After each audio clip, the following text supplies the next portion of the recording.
नवी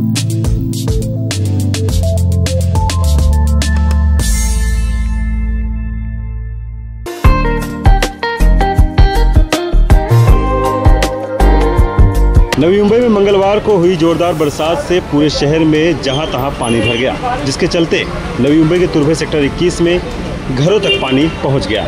लोगों ने दूसरों के घर में जाकर कई घंटों तक समय बिताया। स्थानीय लोगों ने बताया कि हर साल इसी तरह लोगों को समस्या होती है, उसके बावजूद पालिका और सिडको की तरफ से कोई ठोस कदम नहीं उठाया जा रहा है। इसी को लेकर पूर्व नगर सेविका शुभांगी पाटिल ने भी अपनी प्रतिक्रिया दी है।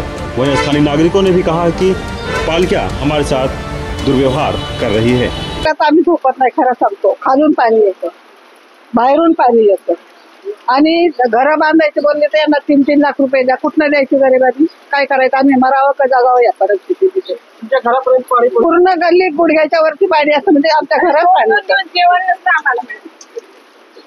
मला 1-1 फूट पाणी घरात असतं, त्यामुळे मग आज 45 वर्ष मी इथे राहते, तेव्हापासून बघते हा प्रकार। दरवर्षी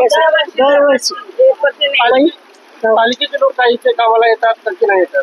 येतात ना, पण तात्पुरतं बघून निघून जातात। सर्व पाणी ओसरून गेलं की मग पालिकेचे लोक तो हा सांगण्याचा विषय म्हणजे काय, आता आम्ही 2-2 दिवस उपाशी असतो। लहान मुलं असेल, आजारी माणूस असेल, त्याने काय करायचं? कुठे जायचं? असल्या ऐन वेळेला मुलं आहे, आजारी माणूस, मग काय करावं? कुठे जायचं? आम्ही कसं आम्ही जेवायचं, कसं खायचं, काय करायचं आम्ही? आणि हे एवढे मागतात आम्हाला पैसे, आणि बांधायला गेले, काय केले की आणखी तिकडून त्यांचं वरून आमच्याकडे दट्ट असतं। कशासाठी?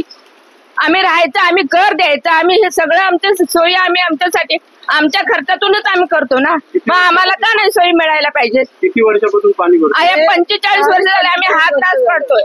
आता सकाळी जेव्हा पावसाचा जोर जास्त होता तेव्हा अर्धा-1 तासातच गुडघाभर पाणी इथे साचलेलं आणि लोकांच्या घरात पाणी गेलं होतं। सिडकोनी आणि महानगरपालिकेनी तर सांगते फेल्युअर आहेत, काहीच उपाययोजना केली नाही। सिडकोनी लोकांना फक्त उठले दिले, घरं दिली, पण त्याची उपाययोजना काहीच नाही केली। आपण सांगतो महानगरपालिका खूप याच्यात 2-3 क्रमांकावर आपण खूप पुढे चाललोय, इथे सांगता काहीच नाहीये। बघा, आज आमचे हे जे रहिवासी राहतात, पालिका एकीकडे त्यांना नोटीस देते। आज त्यांच्या घरात आयुक्तांनी आणि वॉर्ड ऑफिसरांनी येऊन बघावं की घरात बिचाऱ्यांच्या अशा परिस्थितीत राहतात ना की रात्रभर झोपता येत नाही त्यांना, कारण ही जमीन अशी आहे की समुद्राची जमीन आहे। खालनं पण पाणी येतं आणि इकडनं रस्ते गटारं भरली का वरून पण पाणी येतं। अशा परिस्थितीत लोकांनी कसं राहायचं?